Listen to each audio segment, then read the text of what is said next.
السلام علیکم ورحمۃ اللہ وبرکاتہ۔ بسم اللہ الرحمن الرحیم۔ اپنے وقت کے بہت بڑے عالم دین، عابد اور زاہد تھے۔ وہ امر بالمعروف اور نہی عن المنکر کا فریضہ بجا لانے والے اور دنیا کے کسی حکمران سے نہ ڈرنے والے تھے۔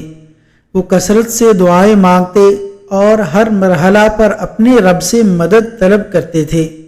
بخارا شہر کے رہنے والے ابو غیاث ایک دن اپنے بھائی سے ملنے جا رہے تھے۔ راستے میں ان کا سامنا بخارا کے گورنر نصر بن احمد کے بعض غلاموں سے ہو گیا۔ وہ گورنر کی ایک پرشکوہ دعوت کے انتظامات میں مصروف تھے۔ ابو غیاث نے خود کلامی کے انداز میں کہا، اگر تم نے آج بھی حق گوئی کا موقع ضائع کر دیا تو تم بھی ان کی زیادتیوں میں شریک سمجھے جاؤ گے۔ انہوں نے آسمان کی طرف منہ اٹھایا، اللہ سے دعا کی، اس سے مدد طلب کی اور لاٹھی لے کر ان غلاموں پر چڑھ دوڑے۔ یہ لوگ اس ناگہانی آفت سے گھبرا کر محل کی طرف بھاگ کھڑے ہوئے۔ انہوں نے جا کر گورنر کو ساری صورتحال بتائی۔ گورنر نے ابو غیاث کو بلا بھیجا۔ جب وہ دربار میں حاضر ہوئے تو گورنر ان سے مخاطب ہو کر بولا، آپ کو پتہ ہے جو شخص خلیفہ کے خلاف بغاوت کرتا ہے اس کا ناشتہ قید خانے میں ہوتا ہے۔ ابو غیاث کہنے لگے، تمہیں پتہ ہے جو اللہ کے خلاف بغاوت کرتا ہے اس کا کھانا جہنم میں ہوتا ہے۔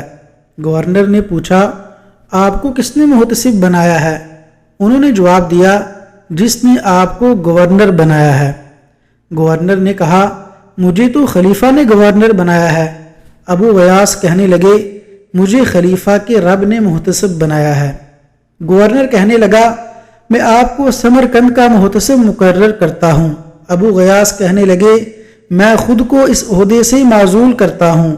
گورنر نے کہا، آپ عجیب آدمی ہیں، جب آپ کو محتسب نہیں بنایا گیا تو آپ محتسب بن گئے، اور جب سرکاری طور پر آپ کو محتسب بنایا جا رہا ہے تو آپ بننے کے لیے تیار نہیں۔ انہوں نے کہا، اگر آپ مجھے محتسب بنائیں گے تو آپ مجھے معزول بھی کر سکتے ہیں، لیکن جب اللہ تعالیٰ نے مجھے محتسب بنایا ہے تو کوئی مجھے معزول نہیں کر سکتا۔ گورنر نے لاجواب ہو کر بات کا رخ موڑتے ہوئے کہا، اگر کوئی ضرورت ہو تو مجھے بتاؤ۔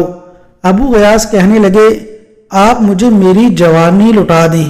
گورنر کہنے لگا، یہ تو میرے بس میں نہیں، اگر کوئی اور ضرورت ہو تو بتائیں۔ ابو غیاث کہنے لگے، آپ جہنم کے داروغ مالک کے نام ایک تحریر لکھ دیں کہ وہ مجھے جہنم میں نہ ڈالے۔ گورنر کھسیانہ ہو کر کہنے لگا، یہ بھی میرے بس میں نہیں، کوئی اور ضرورت ہو تو بتائیں۔ ابو غیاث کہنے لگے، تو پھر آپ جنت کے نگران رضوان کے نام ایک تحریر لکھ دیں کہ وہ مجھے جنت میں داخل کر لے۔ گورنر شرمندہ ہو کر کہنے لگا، یہ بھی میرے بس میں نہیں۔